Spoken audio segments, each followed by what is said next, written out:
ওয়ালাইকুম ভাই, আমি মোহাম্মদ ফারুক হোসেন, গ্রাম উত্তর গোয়ালদি, থানা রাজৌর, জেলা মাদারীপুর।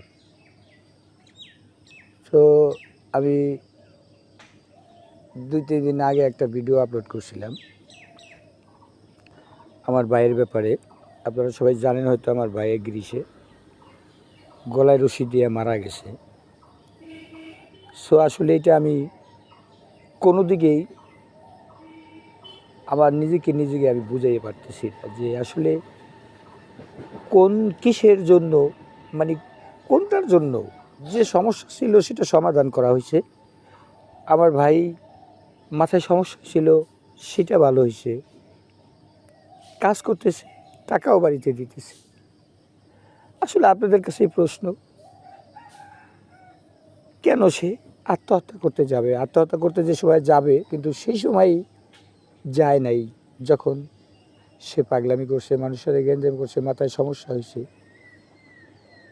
তো আমি আপনাদের কাছে দোয়া চাবো, আমার যারা এলাকাবাসী আছেন এবং যারা বিভিন্ন জেলার আমার শ্রদ্ধেয় বড় ভাই বা ছোটো ভাই যারাই আছেন, সবাই আমার জন্য একটু দোয়া করবেন। আমার মনে হয় না যে আমার ভাই আসলে গলায় রশি দিয়ে মারা গেছে। আমি চেষ্টা করব এই ছবিটা স্ক্রিনে দেওয়ার জন্য। আপনারা জাস্ট আমাকে যদি একটু বলেন, ছবিটা দেখা আপনারা কমেন্টে হোক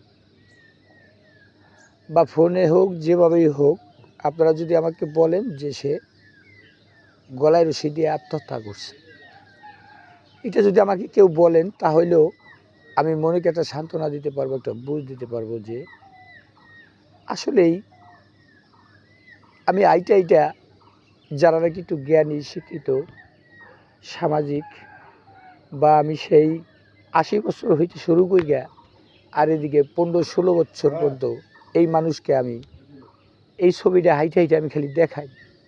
ভাই আমার একটু মন্তব্য করিয়ে দেন দি, একটু কইয়া দেন দি ভাই। এই যারা না চেনে তাগুলো বলি, এই ছবিটা দেন দি ভাই, আসলে কি এটা গলায় রশি দিয়ে মারা গেছে? কিন্তু আমার কোনো একটা ব্যক্তি বলতে পারে নাই এখন পর্যন্ত। একটা ব্যক্তিও যদি বলতো যে এটা গলায় রশি দিয়া মারা গেছে, সো আমি বলতে পারতাম। তো এই ধরনের কথা আমি কারো কাছ থেকে পাইনি। আমি আজকে 4 দিন ধরে সংবাদ পাইছি আমার ভাইয়ের। সো আমার মেজ